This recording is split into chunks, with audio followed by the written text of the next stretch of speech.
the first time that I've seen in being on the board for about the last 18 months that we've had this many people here, and this is great. I'd like to hear the input from everybody that you have to have. The first thing is going to be the forum. Let me go over the forum, kind of the agenda for the forum. The residents' forum may not exceed 90 minutes prior to the board meeting. At the residents' request, the forum may continue after the board meeting. During the board meeting, residents' comments are restricted to a single visit to the podium, limited to 3 minutes per speaker per agenda item. The residents' forum and board meetings are open to all members. Backup material for the agenda may be found on the HP website, residents section, under official business / board of directors / agendas and backup for 2019. So, with that said, the open forum is open for the next 90 minutes until 2:30. Please state when you come up, please state your name and the village. MJ Johnson, 12 Pines Village. Two things I wanted to just mention.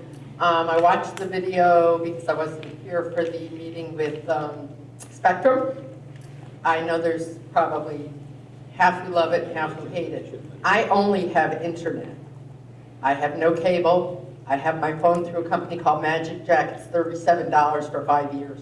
So I really don't need a home phone, but I kept it. But so my going to Spectrum and getting cable is actually going to be less than what I'm spending now for only $25 on the internet, where here it's $400. So I like it. I am concerned about the woman next door to me, an elderly woman who doesn't own a TV, doesn't own a computer. So her rate's going to go up $50 a month for nothing. For me, it's great. For some, it's not. But I like the idea, so leave that at that. The other thing I wanted to discuss is the marketing. We used to get a flyer mailed to us about when entertainment, this group is coming this date, the price of the ticket, tickets go on sale on this date. Call my family, call my friends, I have a lot of family here. And probably too many, but. And we would plan ahead, everybody book this date on your calendar and we'll go get a couple tables and we'll all go together. Well, now we find out when they're on sale, the day they become on sale. We get up here, we can't get tables together, so we've not been coming to very many events because it never tells you ahead of time, so everybody can plan, make sure their calendar's free, figure out how many tables we need, come up in advance, wait in the morning to get the tables we want. So that's just something that seemed to disappear back when we had the transition. And I think, one, it made it urgent to go get your tickets the day they go on sale. Because you want to get the table you want 2 tables together or 3 tables together. So I think we're missing a little bit of the marketing, and I know the last couple of things I did go to were not well attended at all. I think I counted 62 heads for a band. It never used to be like that. We used to have a line out there at 5 o'clock, 6 o'clock in the morning to get tickets. And I think you're by not putting out a month ahead and telling you when they go on sale, people don't feel it's urgent to get tickets. And I think it helps ticket sales when there's that feeling of, oh, I better go get them on next Thursday so we can get all our tables together. So just a little marketing background, and it's just something I think would help sales, and that helps all of us. So thank you. Steve, can I comment on that? MJ, thank you for your comments. We are working right now on a brand new marketing and advertising of our shows. We're going to have a big board with all the shows for all season coming on soon. So we are working on getting that done. Talking about the numbers a little bit, it is summer. This is the first summer we've really put a lot of big shows on during the summer. At this many, this is the first summer we put this many shows on. So that may be part of it too, but we are working on a new program for the advertising of the shows already. Just ticket sale date is important.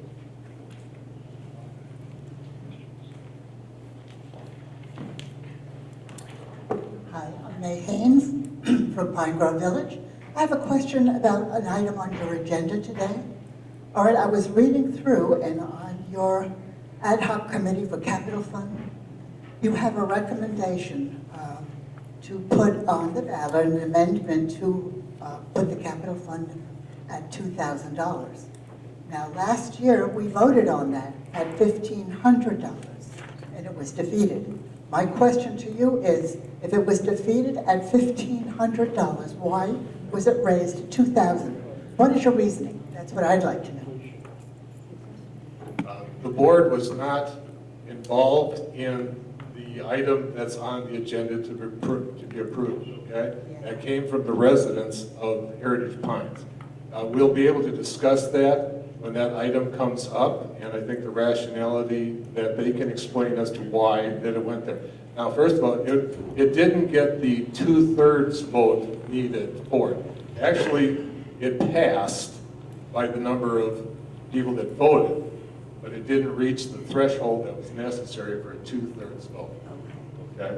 Okay, so you will be discussing it? Yeah, that item will be open for discussion when that comes up on the agenda. I'd like to keep it to then if we could. Okay, thank you, Mayor.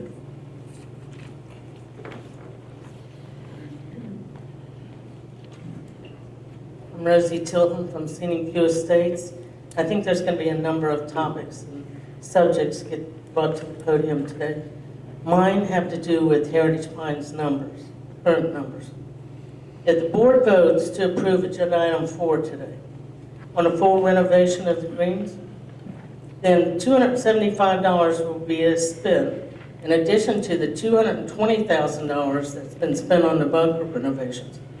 So a total of $495,000 will get spent on one amenity in 1 year.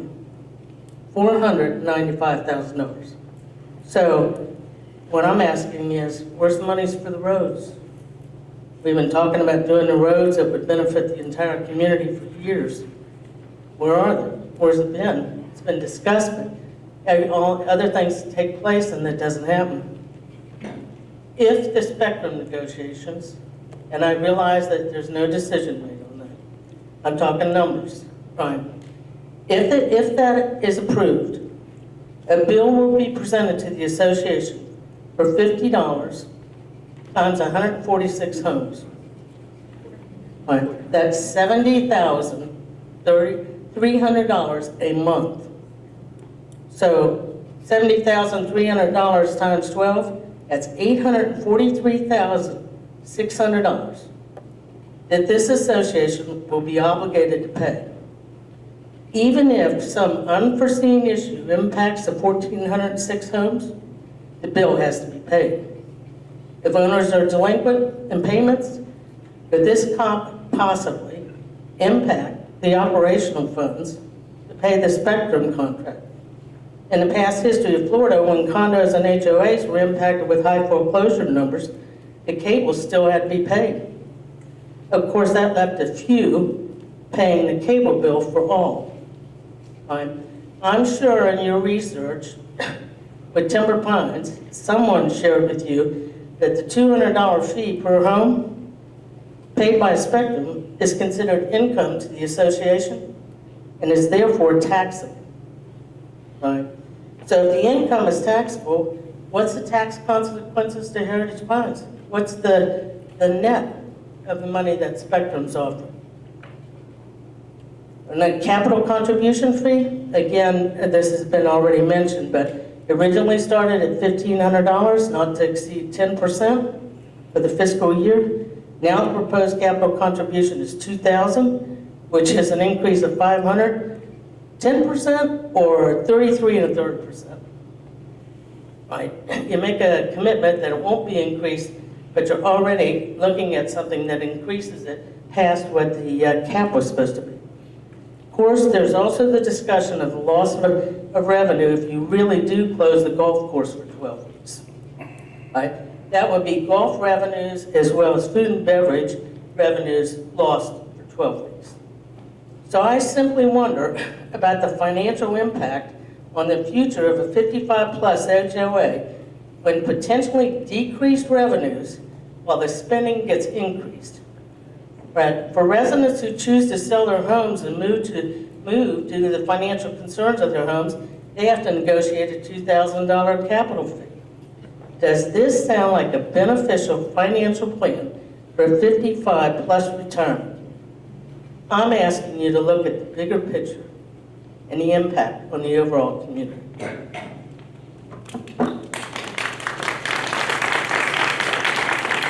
Thank you, Rosie. Let me just say one thing on the spectrum issue, okay? We are in the infancy of even talking. You know, this thing is so far out. We're just starting to gather information. The board hasn't even discussed, you know, if this is positive, negative. We're gaining information coming into us. We're sharing every single thing that we're getting with you, okay? No decision has been made to go yay or nay or anything with it, okay? Please, gathering information before anything is done, you will know well in advance what's going to take place, okay?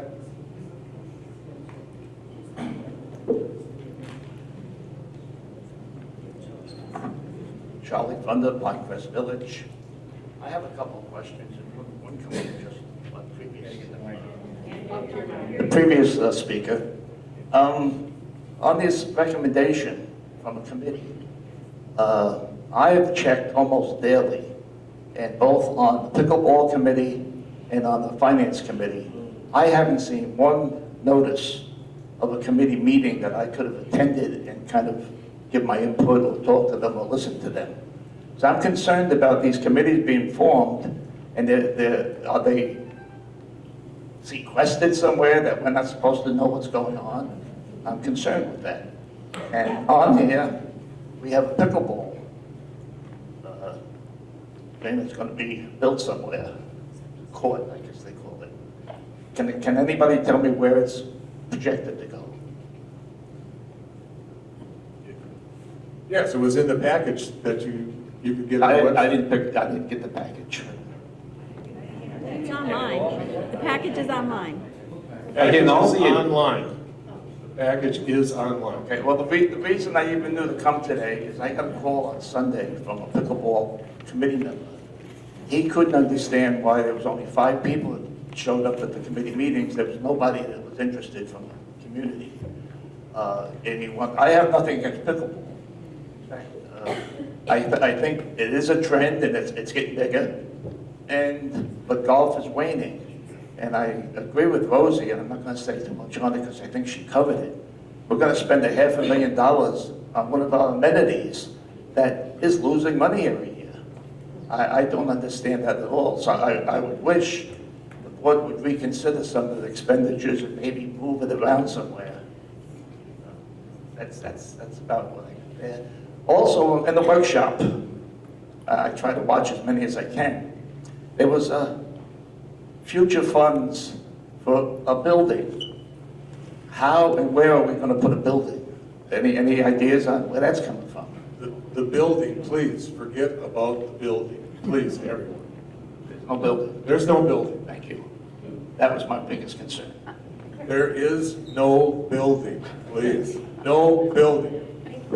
Again, a lot of the questions that are coming up about agenda items, I believe are going to be covered when we actually get to the agenda. So a lot of those questions about the greens and about some of the other things will come up during those presentations, pickleball location, things like that.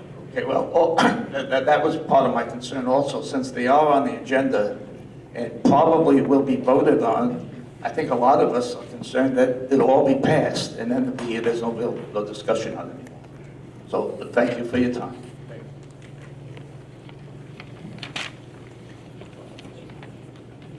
Larry Lambie, Scenic Pines. I do a lot of work on the reserve and stuff. I want to talk to you about real cost instead of passing around $11,500,000. Okay. Larry Lambie, Scenic Pines. I want to talk to you a little about the figures that are being floated around. It may cost us close to $500,000 to do stuff with the golf course next year. So let me explain the reserve to you. Reserve costs you $40 a month. All that money is budgeted for the reserve projects next year, which include the greens, are included in that $40. Now let me explain. In the reserve, we as Heritage Pines Community Association have $27,519,000 worth of projects that we're responsible for, spread over 40 years. Think about that, spread over 40 years. The $40 or $41 you may have to pay covers all that. I'll take you through golf in particular. This is 2019. We budgeted $495,000 and $860 for the golf course. Over 12 months, that's $41,322 that we were going to spend on the golf course.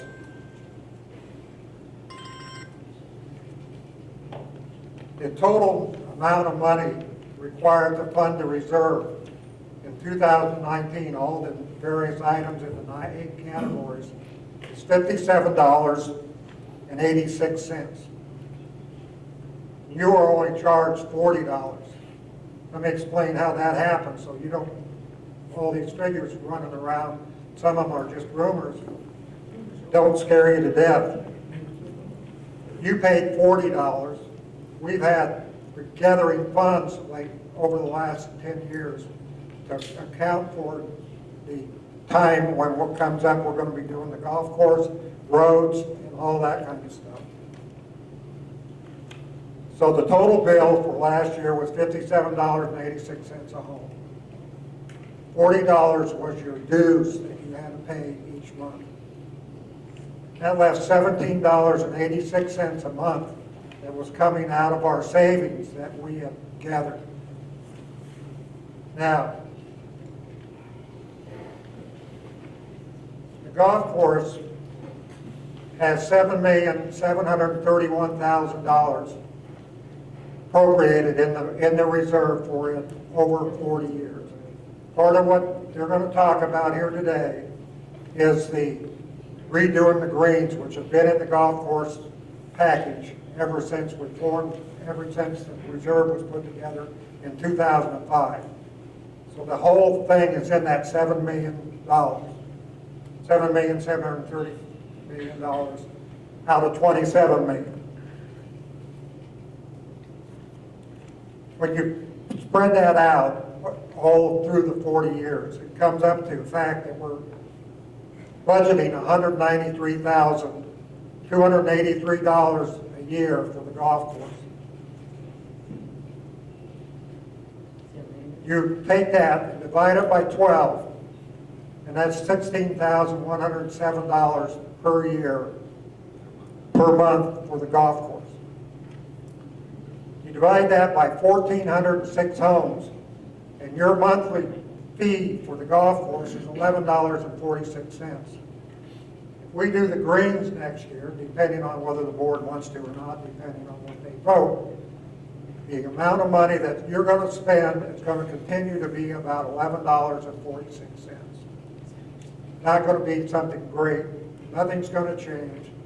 That's why it's spread out over 40 years, so all the events that have happened in there, there's 450 some items in our reserve. They're fully funded at $40 a month. Our first peak year, when we get close to not being totally funded, happens in 2030. Now, the most expensive item in our reserve is $7,896.39, on roads. Rosie brought this up, why haven't we been doing the roads? We get our roads inspected every year by an engineer. Comes in and does 100% inspection of our roads. Tells us how much life expectancy is left, tells us when we should be thinking about doing it, and what the condition of each road is in each village. What happens to that road inspection, why things get moved back, is our roads, in particular, are in good shape. So if it says 12 years left on the road expectancy, when the inspection is done, we don't run out and redo the road just because somebody wants it done. But the roads are not decided by the board, they're not decided by anybody in here, but they're decided by an outside civil engineer that comes in and inspects them every year. Now let me go to one other item while we're talking about this. 3 minutes. Non-conform. Okay, I'll stop. Sorry. Oh, well, Larry, the 3 minutes is when we're in, talking about a topic during the meeting. We're still in an open forum. Continue, Larry. All right. One item, the last item I want to bring up to you, one of our amenities is the bocce court. Out of all the amenities that are in here. Let me tell you what you spend every month on the bocce court. 28 cents out of the $40. Now, they're also going to talk today about the pickleball court. Pickleball court is not a building, it's 3 courts built out here. They'll talk about it, but I want to bring up to you, the board asked Gary, and Gary and I worked on it to figure out what it will cost in the reserve to do the pickleball court. And I'll just bring it up while I'm up here. It's going to cost you 21 cents a month for the pickleball court. You look at that at the price of a pack of cigarettes today at $6. That's 80% of one cigarette, what it's going to cost you to do the pickleball court. And let's talk about your yearly cost on the pickleball court in the reserve. It's going to be $2.47, less than a Dairy Queen Blizzard. Thank you.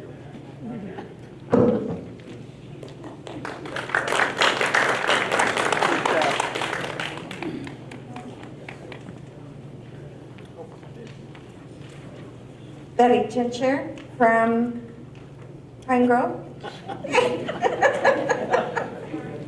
I know I'm a student here, but I can't get my neighborhood straight. I just have a couple of comments I want to make. I don't know that you all know that I've been selling real estate for the last year and having an absolute ball doing it. I've had a brand new education from all these people that I've shown houses to and sold houses to and brought into the community. I've had an awesome time selling Heritage Pines because we are an awesome community.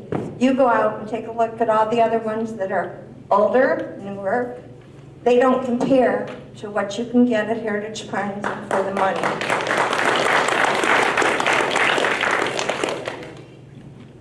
Our homeowners association dues are $192. They're not hard to sell. When I tell them everything that's included, they get really excited. In fact, I very rarely lose a buyer that meets me at the gate. They're living here. And I'm trying to bring in golfers, because if they don't golf, I don't take them in. I was just kidding. The golf course is very important to the values of our property. The nicer the golf course, the better our values. I'll give you, for instance, next to Beacon Woods, there was houses built on this golf course that no longer exist. And guess what their houses are worth? You can't give them away. So I'm not in favor of closing down our course for 12 weeks because I like to play. But I've seen what Down to Earth has done for our golf course and the community and the values of our property, so I appreciate what they're doing. And yes, we are not in trouble financially, and I know that the money's been set up in the reserves. So I say, make it 6 weeks and we'll be happy.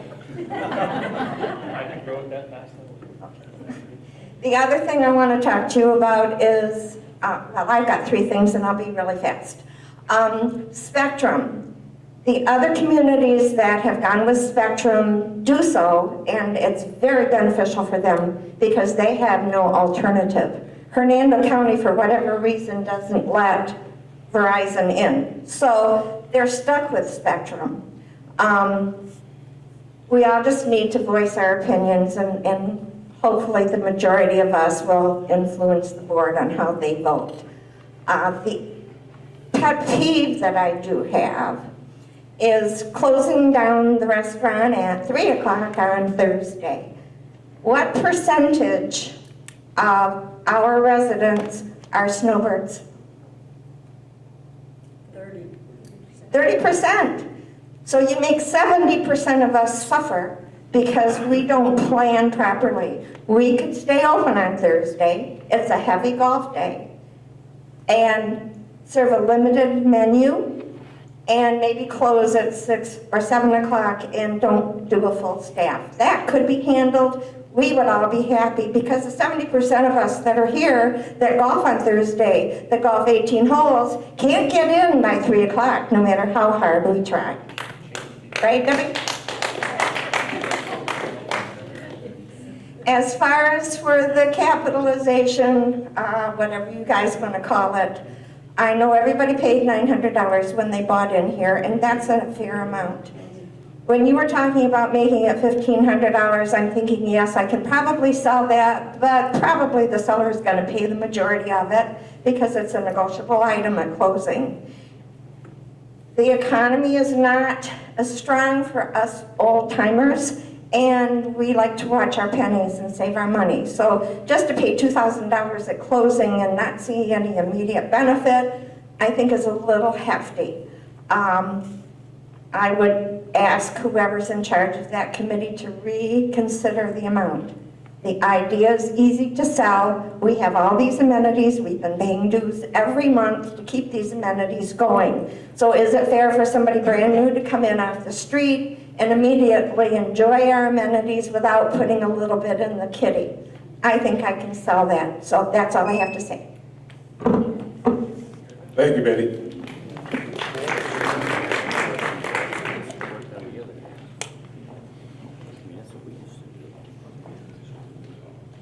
Does anyone else want to speak in the open forum? Okay, I'll bring the open forum to a close, and if we could do the Pledge of Allegiance, please.